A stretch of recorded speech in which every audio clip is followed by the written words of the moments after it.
Will kindness make a baby grow in her belly? He must have done more than just give her food. God sees the truth, but we have to act now. What if he does this again? We can't just let it go. The crowd pressed a little closer around Charles. He felt the world closing in. Fear prickled down his back. He realized that no matter what he said, many of them had already decided he was guilty.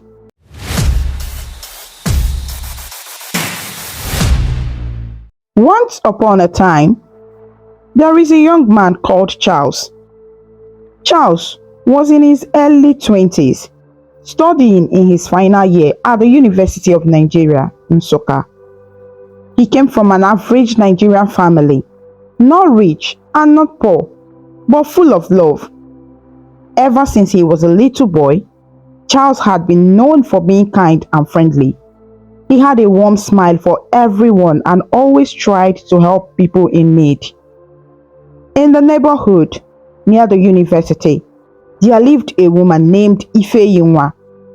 People said that Ephewa was mentally ill, which meant her mind was not well and she sometimes acted in strange ways. She would wander around the streets wearing old ragged clothes and often talked to herself or to people who were not there. Many of the neighbors avoided her or called her cruel names like crazy woman. Some children were even afraid of her because she sometimes laughed or cried for no clear reason. But Charles did not see Ephewa as someone to fear or mock. In his eyes, she was a human being who needed care and understanding. He remembered that his parents taught him to be kind to everyone, especially those who are lonely or sick. So whenever Charles saw Ephewa around, he would offer her something to eat or a little money to buy food. He treated her gently and spoke to her with respect, as if she were a family friend. One sunny afternoon, Charles walked down the dusty road from campus carrying a small nylon bag of groceries. As he passed by the big odala tree near the market, he saw Ephewa sitting on the sidewalk. She looked tired and hungry. Charles's heart felt heavy with sympathy. He knelt down and greeted her softly. "Good afternoon, ma. Are you hungry? I brought some food." Ephewa turned his eyes to him. For a moment, it was as if a cloud lifted from her face, and she smiled. She did not always understand everything, but she recognized Charles. To her, he was the kind young man who often brought her bread or rice. Charles opened his bag and brought out a loaf of bread and a bottle of water. Ephewa reached out with trembling hands. "Thank you," she mumbled quietly, her voice uneven. Some nearby shopkeepers watched curiously. A few people passing by shook their heads, surprised or confused at why a university student would stop to help the mad woman. Charles didn't mind their stares. He smiled at Ephewa and said, "It's okay. Eat as much as you want. I can get more if you need." He gave her the bread and made sure she drank some water. Then, he sat with her for a few minutes so she wouldn't feel alone. Ephewa began to nibble on the bread eagerly. As she ate, she looked at Charles with grateful eyes. She didn't speak much, but sometimes she would hum a little song or say a few words that only she understood. Charles listened quietly, nodding kindly even if her words didn't always make sense. He knew that sometimes all a person needed was someone to sit with them and show them that they care. After finishing the small meal, Ephewa did something unexpected. He gently patted Charles's hand and said in a soft, halting voice, "Good boy, thank you." Charles felt a warm happiness in his chest. It was as if he had been given a precious gift. "You are welcome, Auntie Ephewa," he replied gently. He always called her auntie as a sign of respect, because in Nigeria, it is polite to call older women auntie. Charles cleaned up the little crumbs of bread and made sure Ifeyinwa was comfortable under the shade of the Odala tree. Before Charles left to continue home, he reached into his pocket and pulled out a small amount of money. Just a couple of 100 naira notes. He placed it carefully in Ifeyinwa's hands. Use it to buy something tasty later, okay? He said, smiling. Ifeyinwa looked at the money in her hand with a puzzled expression at first, then nodded slowly. As Charles got up to leave, a few of the market women who had been watching called out to him. One woman selling oranges said, Charles, you are a good boy, you. God will bless you. Another man said. A bike rider waiting for passengers shook his head and muttered, this boy, too kind, but he should be careful. Charles heard both comments. He waved goodbye to the orange seller and just smiled politely at the bike rider. He didn't quite understand what danger could come from being kind, but he knew not everyone approved of how friendly he was with Ifeyinwa. With his empty bag in hand, Charles walked home from the market. The sun was beginning to set, painting the sky orange and pink. Children were playing football on the street, and the smell of dinner's cooking wafted through the air. A few months passed after that sunny afternoon under the Odala tree. The rainy season had come and gone, and now the days were hot and dry. Charles was busy with his final year project and studies, but he still took time now and then to check on Ifeyinwa. He would bring her food or water whenever he could, and sometimes he left small amounts of money with a shopkeeper to give to her if she came by looking hungry. One day, however, something happened that no one ever expected. The people in the neighborhood began to whisper that Ifeyinwa was pregnant. Her belly had started to swell, and she often rested her hand on it. The women in the market noticed and started talking among themselves. I wonder who is responsible for her condition, one market woman said as she arranged her tomatoes on her tray. Another shook her head sadly. God have mercy. Ifeyinwa is going through a lot, so she is going to have a baby, but she can hardly take care of herself. Who could have done such a thing? A third person, the bike rider, who often waited for passengers near the tree, spoke up with a serious look. There is only one young man I ever seen being close to her, he said. It's that Charles, the university boy. He's always giving her food and money. Maybe he's the one who got her pregnant. The first woman frowned. Charles? That kind boy? No, I can't believe he would do such a thing like that. He was only helping her. The bike rider shrugged and replied, sometimes these quiet ones have secrets. You never know. Why else would he be so friendly with her? People were even saying he spent a lot of time with her. Maybe he took advantage of her kindness or her confusion. A fruit seller, Mama Chidima, overheard the conversation and chimed in. I saw Charles give her bread many times, but I have never seen anything inappropriate. He always treated her like a sister or an aunt. Yet, once the idea was planted, suspicion began to grow like weeds after the rain. People started nodding and agreeing with the bike rider. One man said, yes, so who else? No other man even talks to her.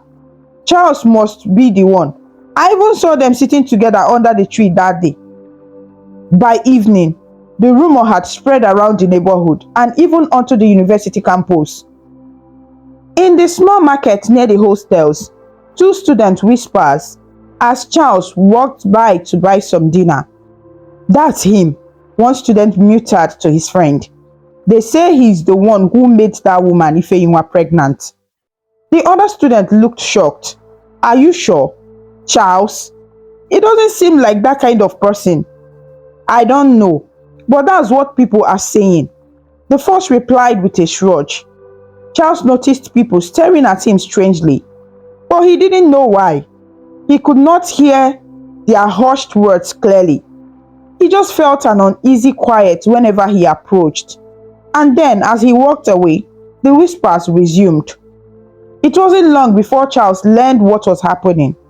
His closest friend, Emeka, came to his room one afternoon with a troubled face.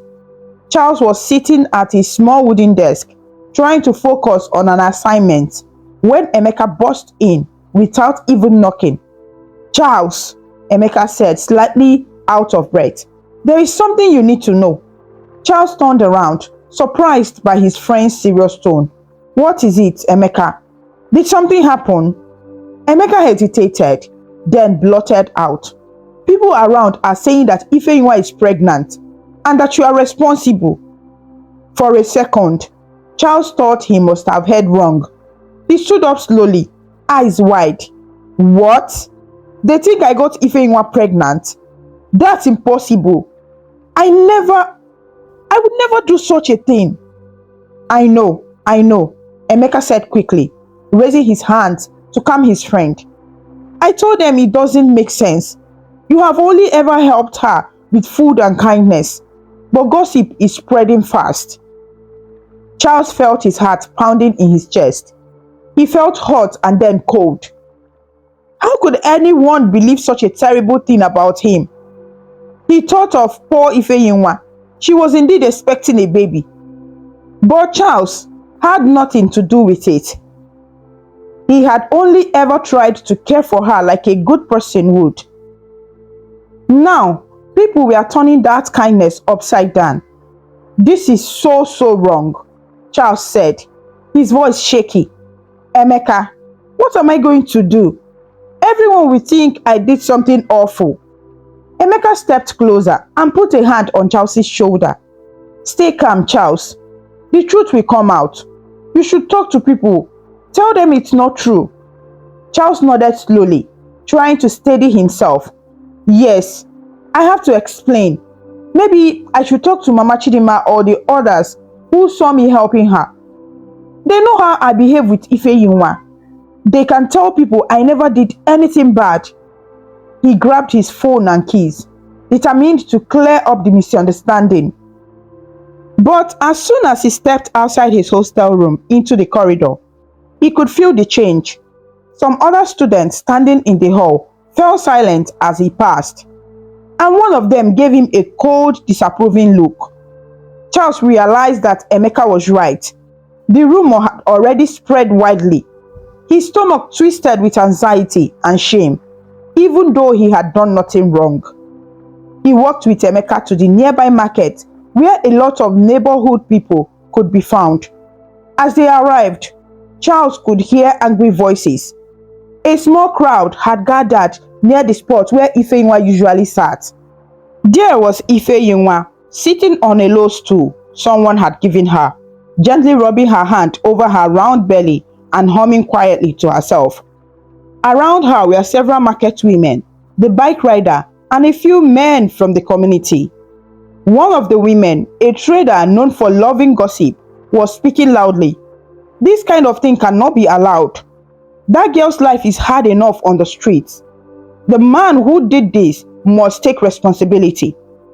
A man nodded and added, "Yes, he must face the consequences. He took advantage of a helpless woman. It is a sin and a crime."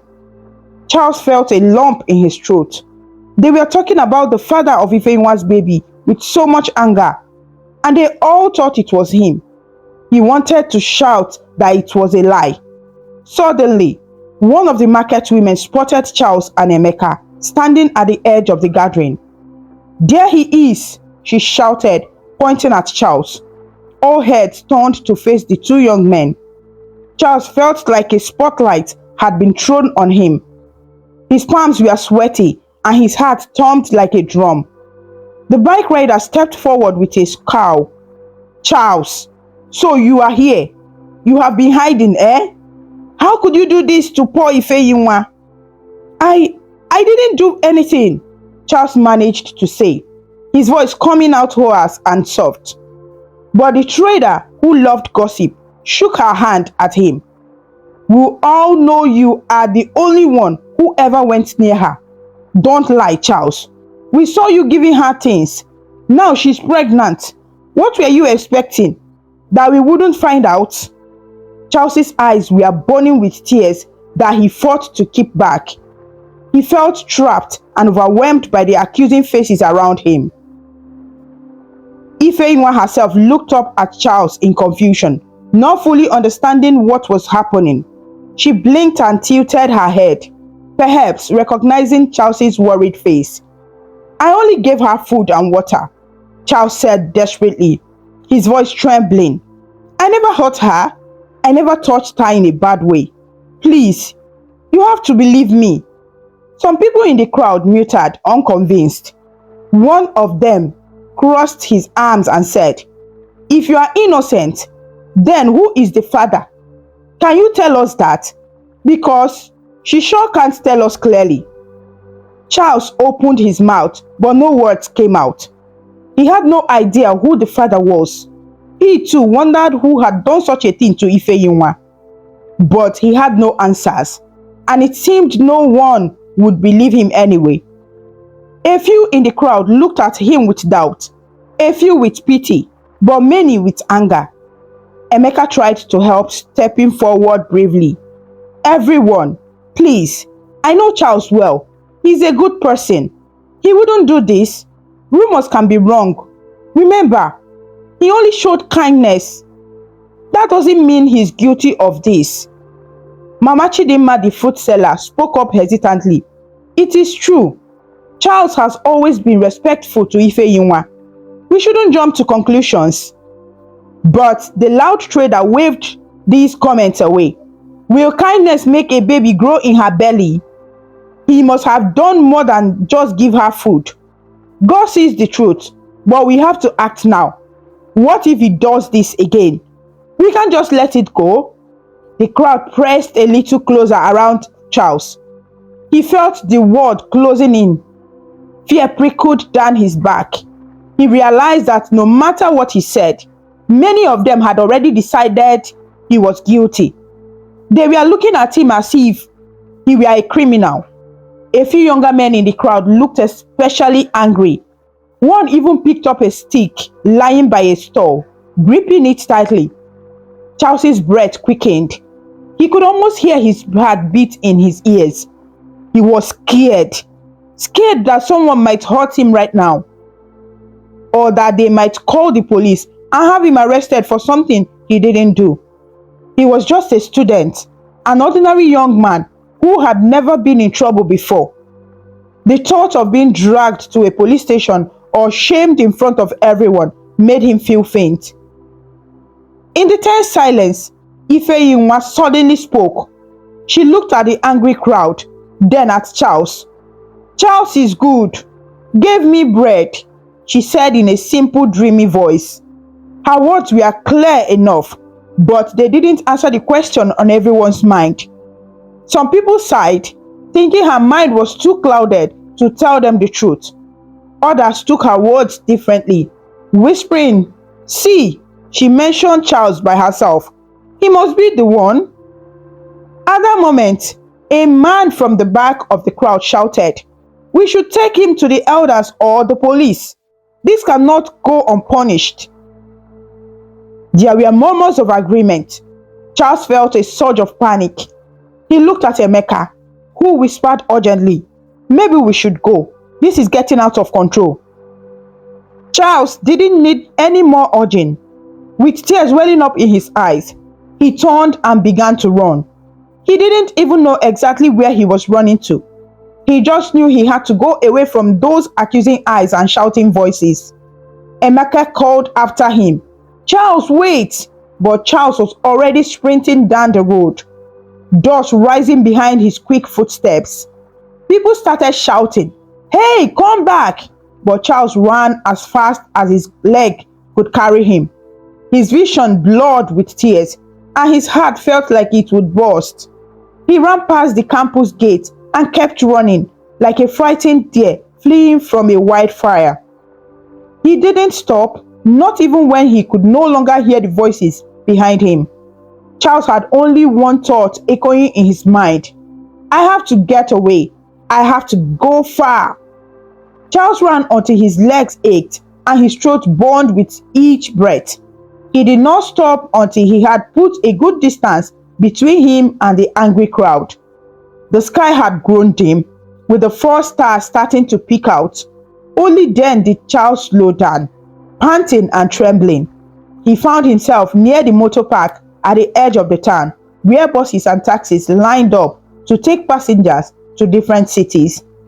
His mind was racing as fast as his heart beat. He felt trapped and alone. How could this be happening to me? He thought. I only tried to help, and now everyone thinks I'm a monster. A heavy weight of fear and sorrow pressed on his chest. He knew he should call his parents or someone he trusted, but he was too shocked and embarrassed. What would he even say? Would his own family believe him if the whole community had already decided he was guilty? As night fell, Charles realized he couldn't wander aimlessly forever. He had to find a place to go, at least for now. Wiping the sweat and tears from his face with the back of his hand, he walked into the motor park. The bright headlights of buses and the voices of drivers calling out destinations filled the air. Enugu, Enugu, last bus stop to Enugu. Last bus to Enugu. Onitsha, Onitsha, let's go. Charles had a little money in his wallet, just enough for a cheap bus ticket. Without thinking too much, he headed towards the bus going to Enugu. He didn't have any luggage. All he carried were his phone, wallet, and the clothes on his back. His university books and belongings were left behind in his hostel room. But right now, none of that seemed to matter compared to the storm of emotions inside him. He handed over some crumpled naira notes to the bus conductor and climbed into the old rattling bus. It was about half full, with a few traders and travelers sitting quietly. Charles chose a seat by the window and stared outside, his mind blank and numb.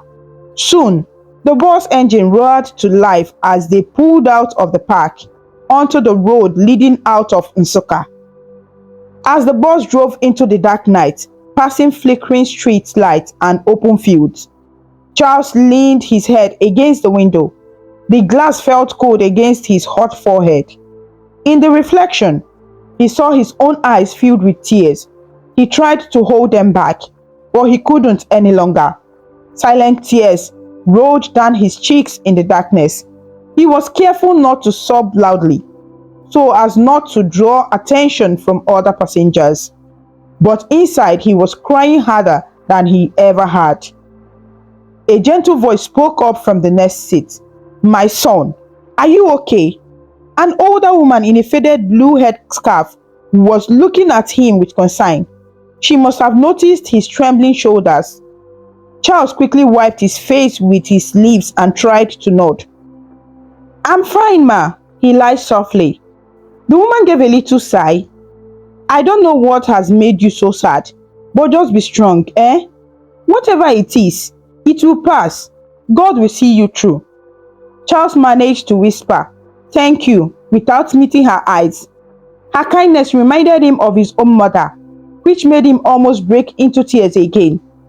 He bit his lips and stared back out into the darkness.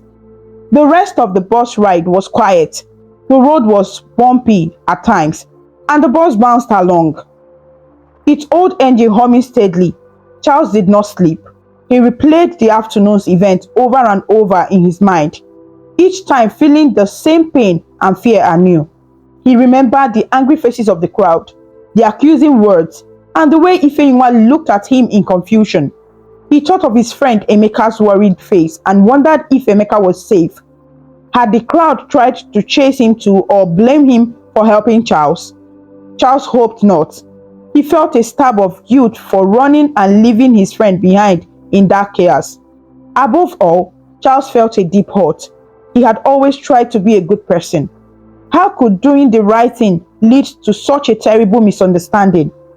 In his heart, a small seed of bitterness tried to take root. For a brief moment, he found himself thinking, Maybe I should never have helped Ifeyinwa at all. If I had just walked by and ignored her like everyone else, none of this would have happened. But almost immediately, Charles felt ashamed of that thought.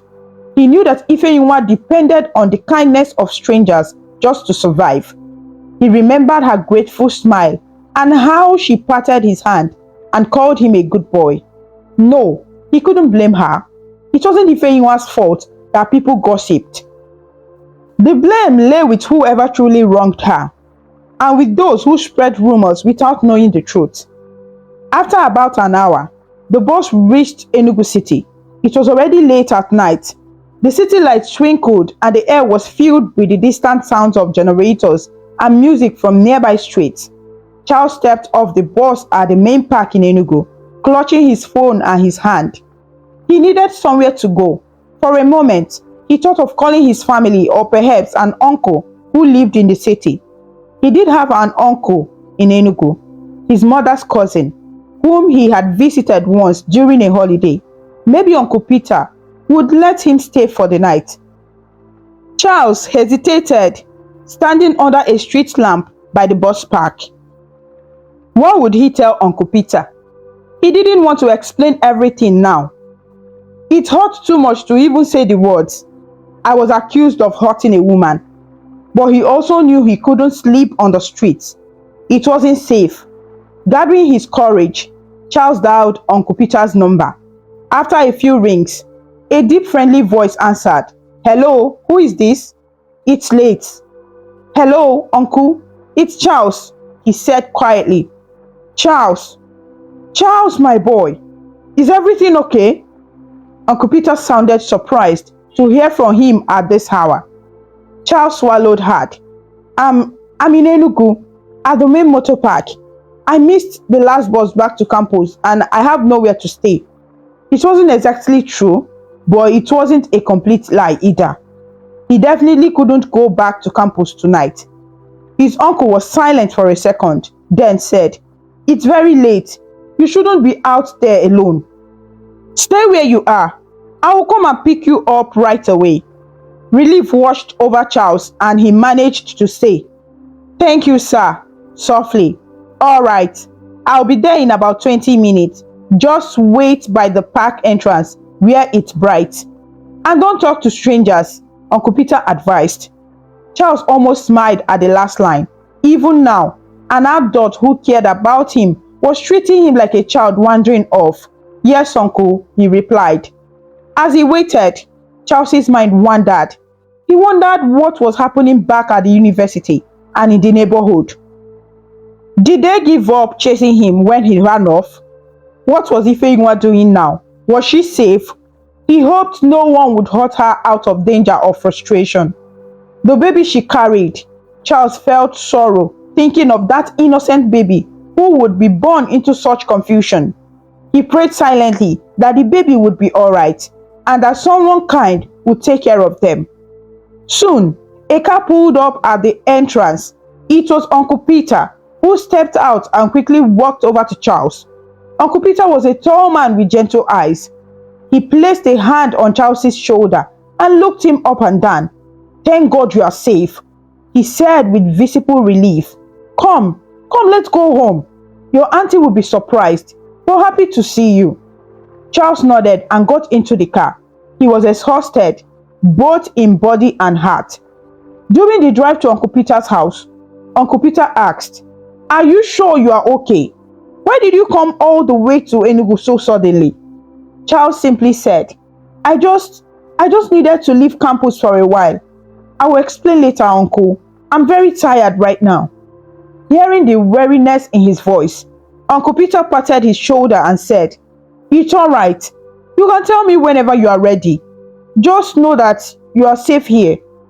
When they arrived at the house, Auntie Amaka was indeed surprised to see Charles at the door at that nearly midnight. But she quickly welcomed him in. Oh, Charles, it's been so long. You should have told us you were coming. Are you hungry? Come in, she fused, concerned that he looked so tired and sad. Charles mustered a small smile. Thank you, Auntie. I'm okay. I just need to rest. They showed him to a small guest room.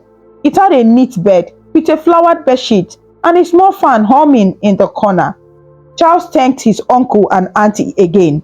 "Good night, my dear," Auntie Amaka said kindly. "Tomorrow will be a better day." Finally, alone in the quiet room, Charles sat on the bed. The events of the day caught up with him fully. His body felt heavy, as if he had been carrying a sack of cement on his back. He lay down and stared at the ceiling.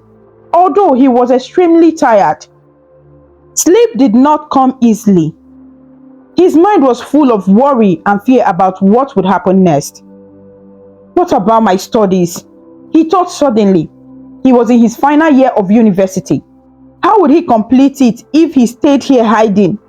He had worked so hard for almost 4 years, and the thought of losing all that because of a lie made his chest ache.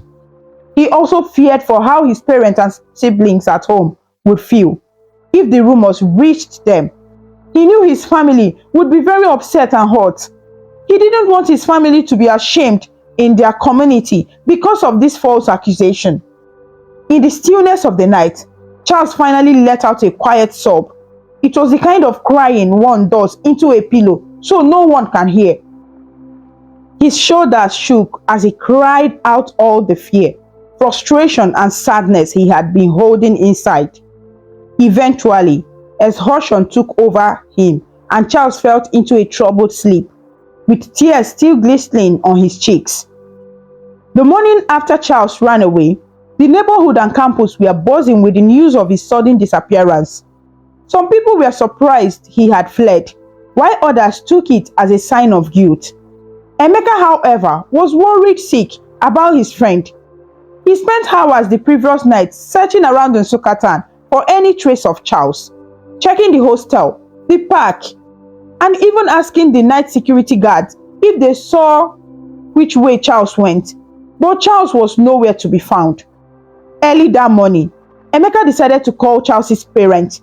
It was not an easy call to make.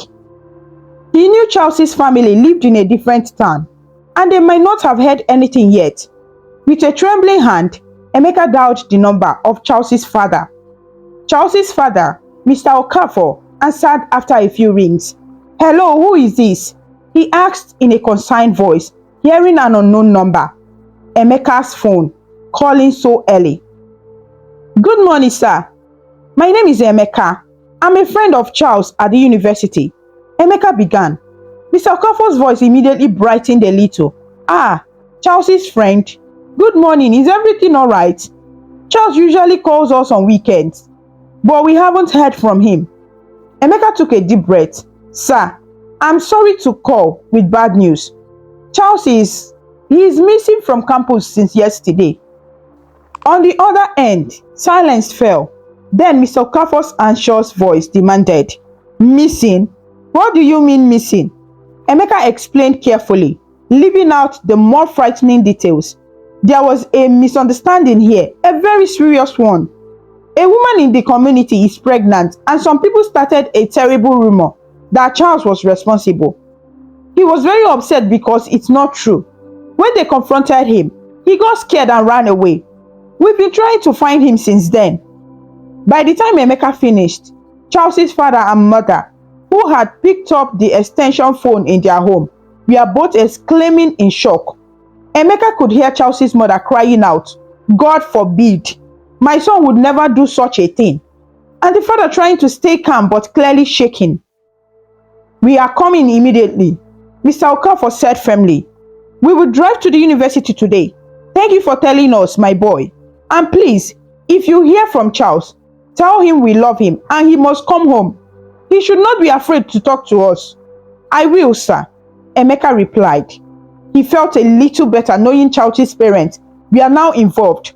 He would not have to carry this burden alone. But the real challenge was proving Charles's innocence and finding the real person who hurt Ephewa.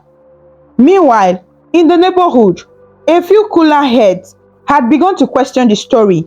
Mama Chidinma, the fruit seller who always liked Charles, was one of them. She spoke to some of the other women that morning. "We might have been too quick to judge," she said while peeling an orange for a customer. If Charles says he didn't do it, maybe we should believe him. He has been nothing but good to that poor woman. A young woman nodded. It's true. I never saw him do something wrong. Perhaps we should find out who else might be responsible. However, the gossip-loving trader from the day before was still insisting Charles was guilty. He ran away, didn't he?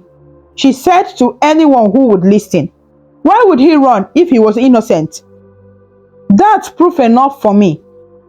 Not everyone was convinced by her argument.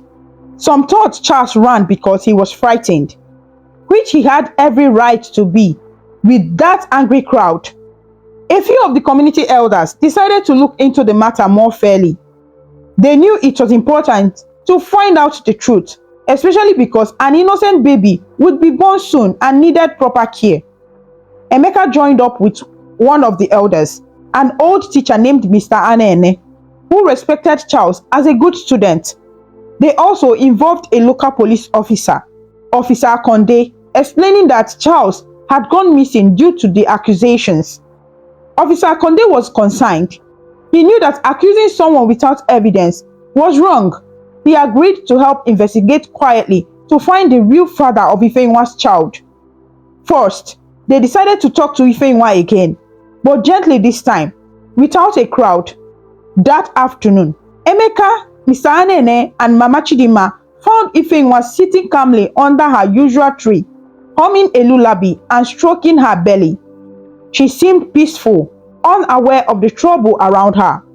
When they approached, she looked up with curious eyes. Good afternoon, Ifeanyi. Mr. Anene greeted kindly. He was careful to speak in a soft, friendly tone, like speaking to a shy child. How are you today? Ifeanyi gave a small smile. Fine, baby is kicking, she said quietly, placing a hand on her belly to show them. Emeka stepped closer and crouched down. Auntie Ifeanyi, he said, using the respectful term just as Charles always did. Do you remember me? I'm Charles's friend. She looked at him for a moment.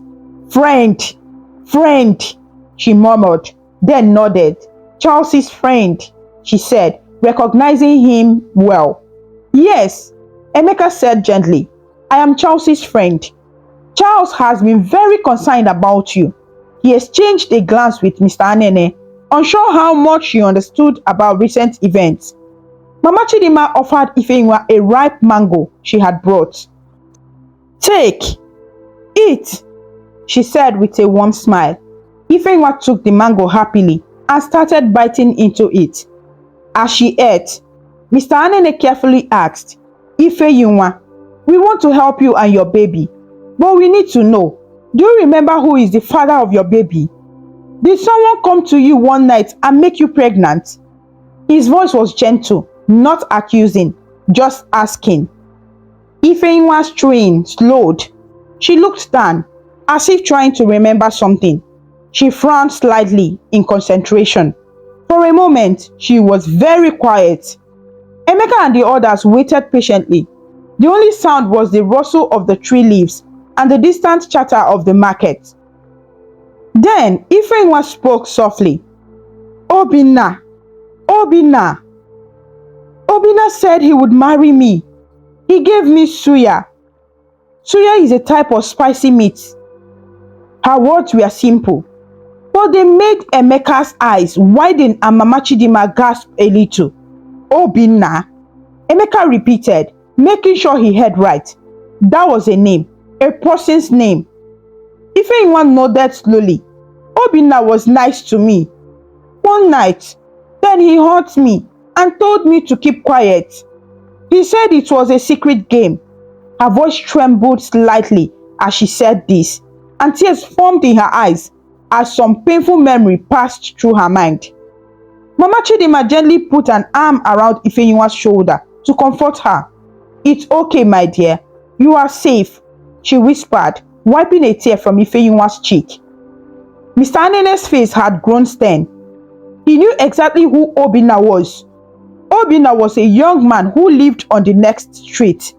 He was known to be a bit troublesome, often idle, sometimes getting into fights or causing mischief.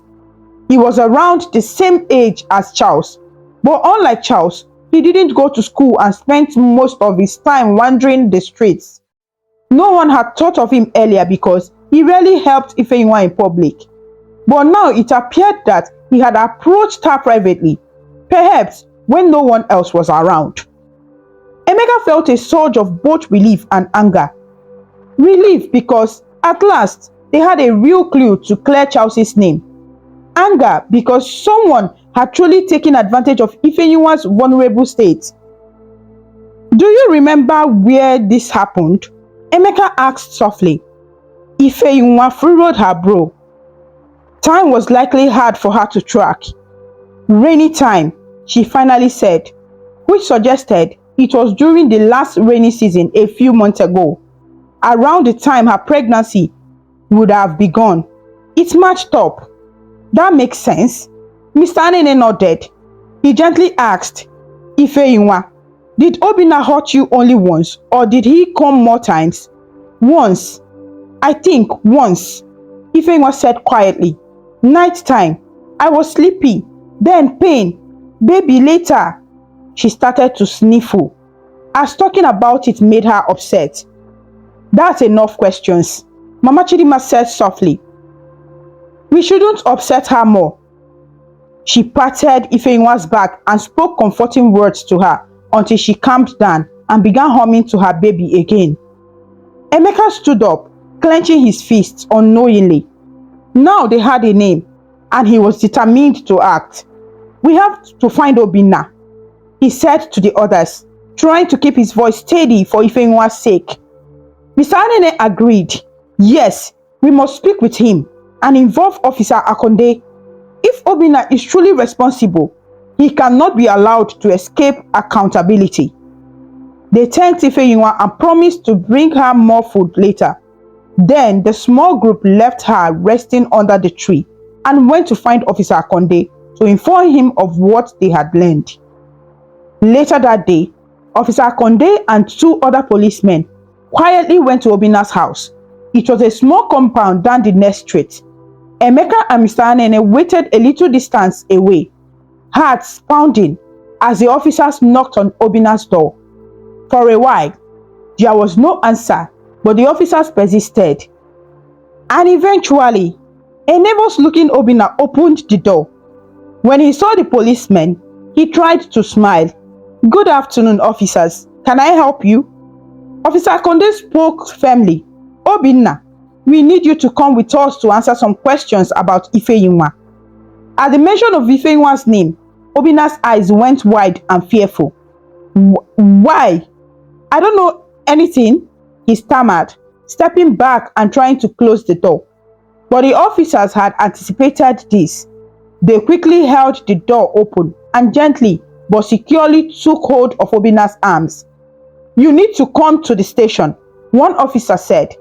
We have heard some information, and if you have done nothing wrong, you can explain yourself. If you run, it will only make things worse. I didn't do anything, Obinna shouted suddenly, panic in his voice, but his face had gone pale. Why are you bothering me? It's that Charles you want, not me. Emeka heard that from where he stood and felt anger boil in him. So he thought Obinna has heard the rumors and is trying to pin it all on Charles. Officer Akonde responded calmly. We already know the truth. Obinna, it's better you come now and not cause more trouble. Seeing no more escape, Obinna's shoulder sagged, and he began to cry as the policemen led him away. I'm sorry, he wailed suddenly. I didn't mean to hurt her. I was drunk, and it only happened once. I'm sorry. His loud sobs echoed down the street. People began peeking out of their houses, including the gossiping trader woman. She watched in astonishment as the police led Obinna to the station. Whispers started spreading quickly. Obinna was the real father of Ifeyiwa's baby. At the police station, under proper questioning, Obinna confessed everything. He admitted that one rainy evening, he found Ifeyiwa in an old shed and decided to take advantage of her because he thought no one would ever know. Afterward, he heard that she was pregnant but kept quiet. When the rumors about Charles started, he was relieved and let Charles take the blame without saying a word. But living with that guilt had been hard, and now that he was caught, he broke down completely. Obinna was then taken into custody, and the police assured everyone that he would face justice for what he had done to Ephewa. News of Obinna's confession spread around the community rapidly. The people who had accused Charles felt a mixture of joy and shame. Joy that the true wrongdoer was found and the poor Ephewa might get justice, but shame for having wronged Charles with their false accusations.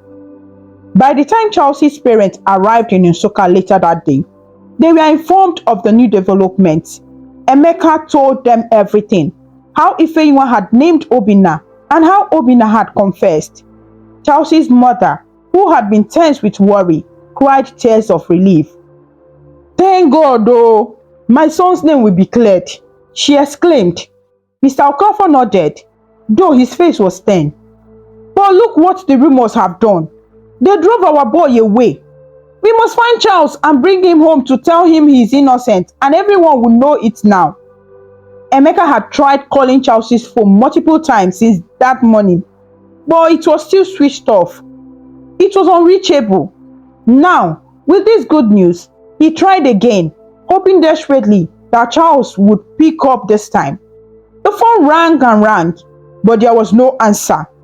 Charles still didn't turn on his phone, not knowing what had happened. "We should go to the local radio station," suggested Mr. Anene, who had joined them. "If Charles hears the news broadcast, or if someone who knows him hears it, they can tell him it's safe to come back." In many towns, local radio and social media spread news quickly. Charles's father agreed. They contacted a local radio reporter who sometimes covered community news. That evening, the radio aired an announcement about the situation. "Good evening, listeners. An important update on the case of Ephewa, a homeless woman who was recently found to be pregnant. The true identity of the baby's father has been discovered. The man responsible had confessed to the deed. We want to inform Charles Okafor, a student who was wrongly accused and has since gone missing, that his name has been cleared. Charles, if you are hearing this, please know that you are innocent and everyone now knows the truth. Your family and friends are worried about you. Please come back home." Many people heard this broadcast, including students at the university and people in town. Messages began to spread on phones and social media as well.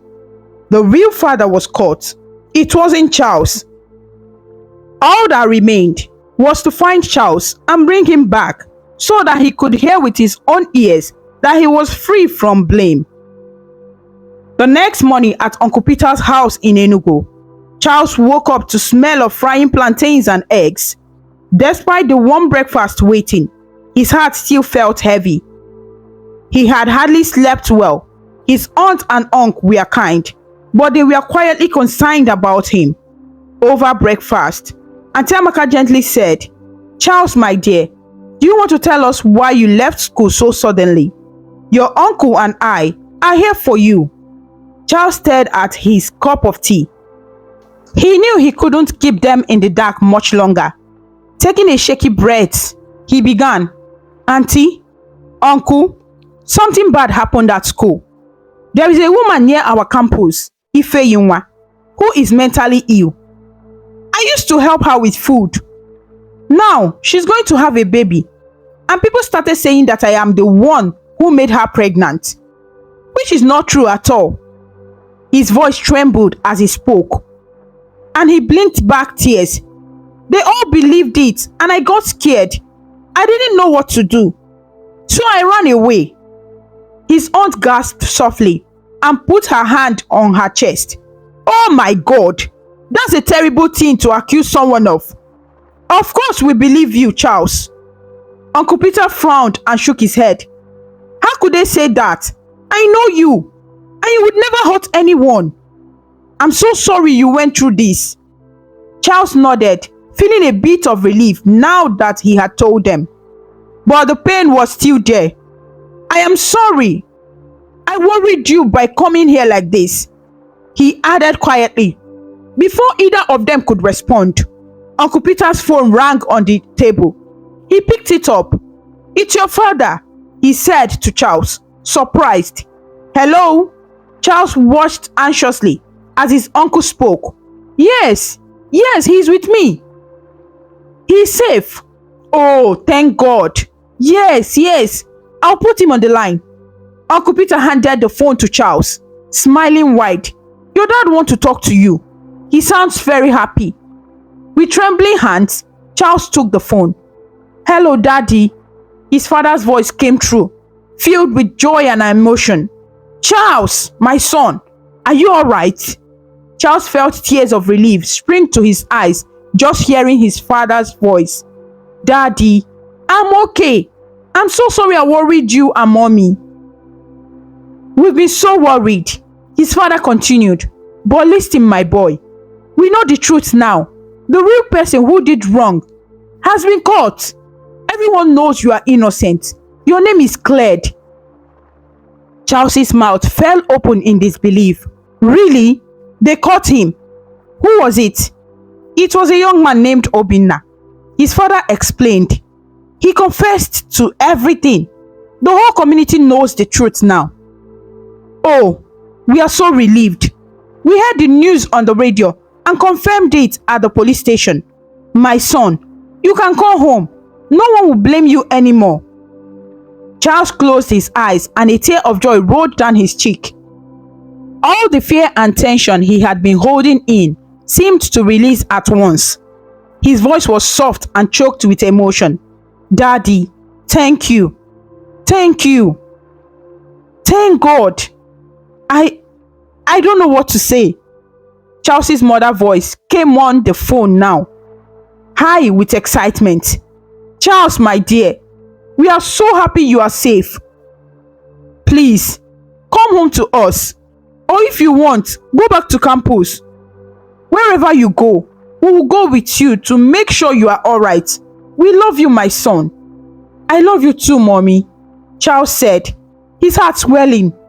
He realized in that moment how much he missed his family and how much his running away had worried them. I will come home. After the call, Uncle Peter and Auntie Amaka had tears in their eyes as well. They had overheard enough to understand that the nightmare was over. Auntie Amaka hugged Charles tightly. I'm so happy for you, dear. You see, the truth always comes out. Uncle Peter patted him on the back. This calls for a little celebration. But first, let's get back to your parents. They must be eager to see you. It was decided that they would all arrive to Charles's hometown, where his parents lived. Since his mother and father had already returned home from Nsukka after making sure everyone knew the truth. Before leaving, Charles quickly turned on his phone for the first time since he ran. It buzzed with many unread messages, most of them from Amaka. He opened one. Charles, please call me. We found the real guy. Everyone knows you are innocent.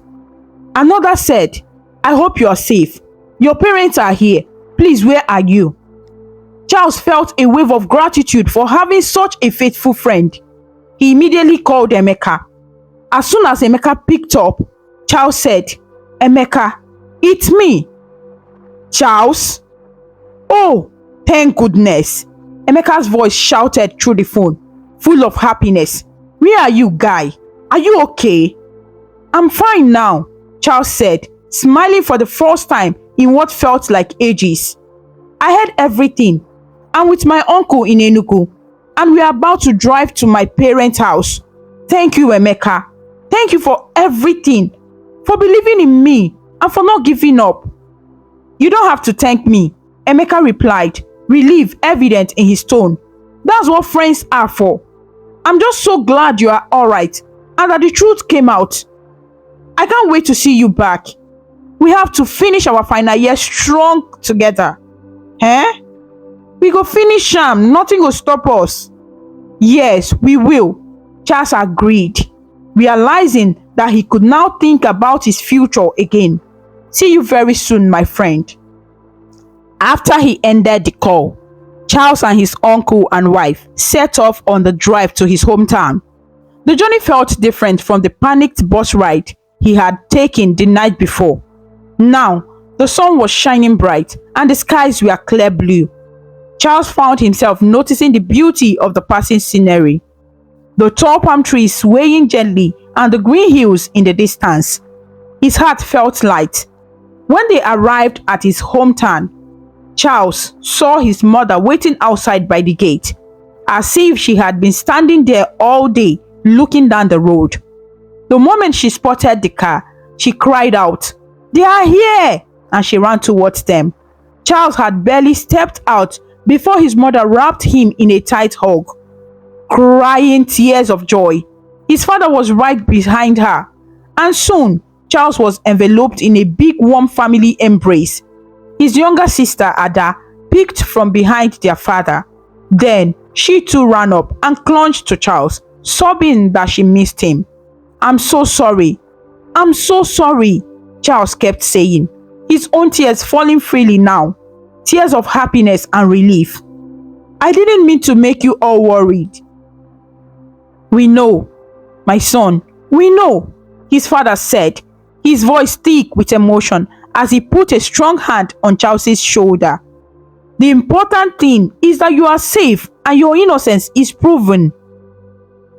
They all went inside the house, where neighbors and relatives had gathered after hearing the good news.